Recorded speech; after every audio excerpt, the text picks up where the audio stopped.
Welcome everyone, welcome to my YouTube channel Sky rigour.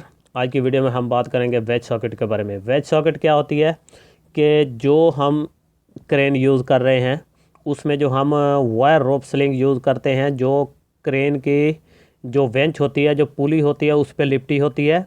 फिर वहाँ से सीधी आती है बूम हेड में, क्रेन के बूम हेड में। जो बूम है उससे होती हुई बूम हेड में आती है। बूम हेड से नीचे जो हमारी मेन हुक ब्लॉक में जाती है। तो मेन हुक ब्लॉक में ये जिसके ज़रिए जो कंपोनेंट एंड अटैचमेंट लगी होती है उसमें, उसको वेज सॉकेट बोलते हैं। इसके ज़रिए ही हम इस जो वायर रोप स्लिंग है इसको हम अटैच करते हैं क्रेन की हुक के साथ।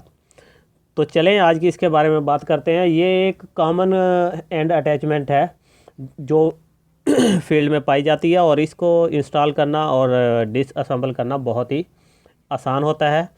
लेकिन जब भी हम ये इंस्टॉल करेंगे तो सबसे पहले ये बहुत करेक्ट ध्यान रखेंगे कि जो सॉकेट है, वेज है, जो पिन है, वो केबल के साइज़ के हिसाब से होनी चाहिए।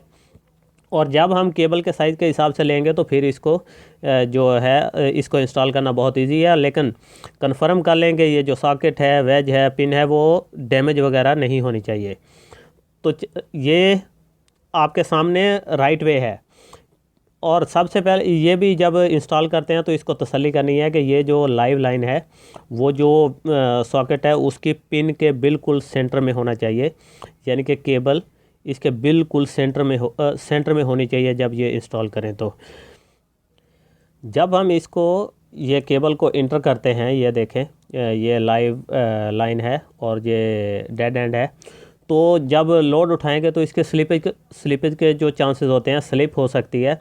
तो इसके लिए इसको क्या करना चाहिए कि ये जो अंदर जो है कोर है, ये स्लिप होने के चांस होते हैं। तो जो इसके लिए इसको बिल्कुल सीज किया जाता है या वेल्ड कर दिया जाता है, या किसी भी तरीके से इसको बिल्कुल टाइट ऐसे किया जाता है कि वायर रोप्स जो है वो स्लिप ना हो।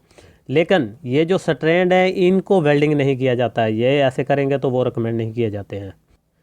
जब इंस्टॉल करते हैं तो ये जो डेड हैंड है इसकी जो लंबाई है, कितना हमने लंबा रखना है इसको, जो भी हम ये वायर यूज़ कर रहे हैं वायर रोप, तो इसके जो डायामीटर है उससे मिनिमम 6 टाइम ज़्यादा होनी चाहिए। यानी कम से कम इसका डाया, अगर केबल का डाया जो है 1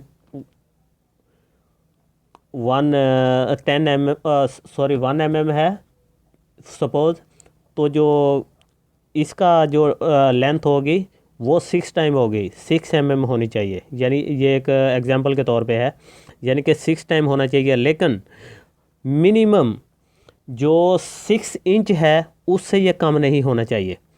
अगर इसका डाया कम भी है तो ये नहीं करना कि 6 टाइम इसको रख लिया तो ये बहुत कम हो जाए, लेकिन मिनिमम 6 इंच इसकी जो लेंथ है वो होनी चाहिए।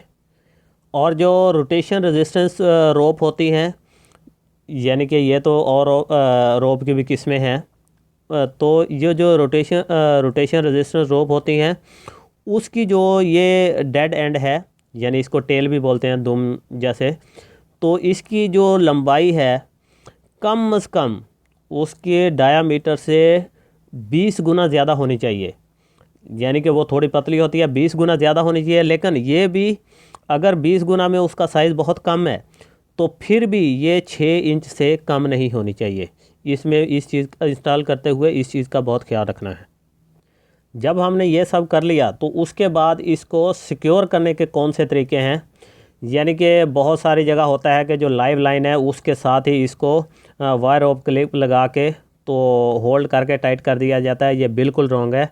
इसको लाइव लाइन के साथ कुछ भी नहीं टाइट करना, ना इसको लगाना है। इसके 3 तरीके होते हैं। एक तो जो वेज है, इसमें जो पिन डाली हुई है उसको थोड़ा लंबा कर दिया जाता है। यानी कि ये देखें एग्जांपल, ये बिल्कुल आपको करीब करके दिखाता हूँ। ये देखें जो इसमें वेज डाला हुआ है, जो पिन डाली हुई है, उसकी लंबाई को ज़्यादा कर दिया जाता है। लाइव लाइन सेपरेट रहती है और इसके जो वायर रोप जो क्लिप है वो इसको और जो डेड एंड है उसके साथ टाइट कर दिया जाता है। तो एक तरीका ये है सिक्योर करने का। इसको बोलते हैं एक्सटेंडेड वेज मेथड, यानी कि जो वेज या वो पिन इसमें डाली जाती है उसको थोड़ा बढ़ा दिया जाता है, इसको बोलते हैं एक्सटेंडेड वेज मेथड। दूसरा तरीका जो है वो है extra piece of rope method, यानी कि यही जो वायर रोप है इसका एक पीस काट लिया जाता है, दोनों को इकट्ठा किया जाता है, उसमें वायर रोप क्लिप लगा के टाइट कर दिया जाता है। तो ये एक तरीका ये भी है इसको सिक्योर करने का।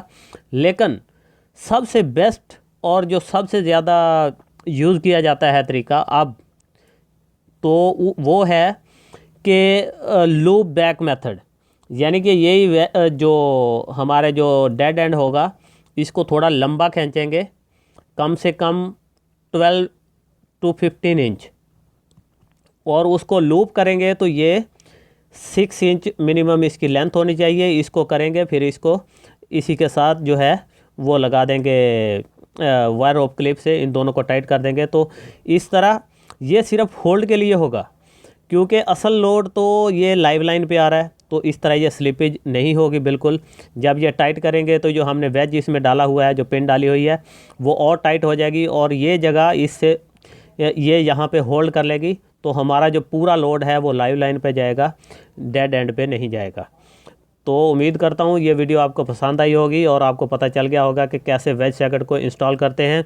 और रिगर की जॉब में ये इसको बहुत ध्यान में रखा जाता है, क्योंकि पूरा जितना भी लोड है उसका मेन जो पॉइंट होता है स्ट्रेस का, वो यही यहाँ पे आता है। तो अगर हम इसको प्रॉपर तरीके से नहीं करेंगे तो इसके स्लिपिंग के चांसेस होते हैं। तो उम्मीद करता हूँ ये वीडियो आपको पसंद आई होगी और आपको समझ आ गया होगा कि कैसे ये राइट तरीके से इंस्टॉल किया जाता है। अगर कोई कमेंट्स है तो आप अगर कोई पूछने वाली बात है तो आप कमेंट कर सकते हैं, या मेरी कुछ करेक्शन करनी है तो प्लीज़ उसके लिए भी कमेंट्स करें। Thanks for watching. अल्लाह हाफिज़।